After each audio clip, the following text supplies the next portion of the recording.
বরগুনার পাথরঘাটার বিষখালী ও বলেশ্বর নদীর মোহনায় নিষেধাজ্ঞার মধ্যে অবৈধ জাল দিয়ে শিকার করা হচ্ছে বিভিন্ন প্রজাতির মাছ, মারা হচ্ছে রেণুপোনা।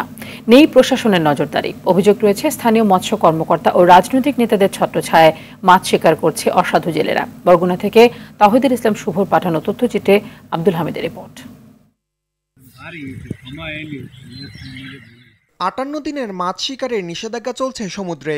তবে তা অমান্য করে নিষিদ্ধ গোপজাল, বাধা, বেহুন্দি ও নেটজাল দিয়ে পাথরঘাটার উপকূলীয় নদী বিষখালী ও বালেশ্বরে এভাবেই চলছে মাছ শিকার।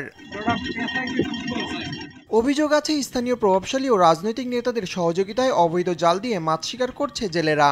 প্রশাসন তো দেখি লড়াই, মাঝে মাঝে ধরে, মাঝে মাঝে ধরে না। বাধা জাল এটা তো অনেক আগেই কি অবৈধ। গোপজাল আছে চরে, ওই যে চরপাড়া যায় যেগুলা, ওগুলা প্রচুর পরিমাণ ওই ইলিশের পোনা পরে, যে মাছই ওর মধ্যে ধান দেয় আর বাইরে পারে না। এই পোনা মাছ, ছোট ছোট মাছগুলো নিধন করা মানে মৎস্য সম্পদ ধ্বংস করা। সরকারের কঠোর নজরদারি দরকার। নিষিদ্ধ জালের ফাঁস ছোট হয়, বড় মাছের সাথে মারা পড়ছে রেণুপোনাও। দ্রুত ব্যবস্থা না নিলে বিলীন হতে পারে বিভিন্ন প্রজাতির মাছ। চরগড়া, বেড় জাল, বেহন্দি জাল দিয়া সমস্ত মাছ, ছোট মাছগুলো মারিয়ে ফেলাইতেছে। প্রশাসন নাকের ডগায়, কিন্তু কেউ কিছু বলছে না। নিষেধাজ্ঞার এ সময় নদীতে মাছ শিকারের বিরুদ্ধে দ্রুত ব্যবস্থা নেওয়ার আশ্বাস উপজেলা নির্বাহী কর্মকর্তার।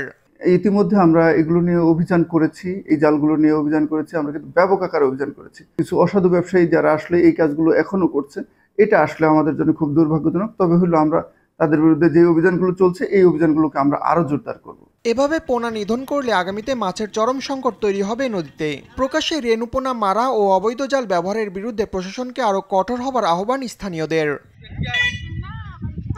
আব্দুল হামিদ, RTV।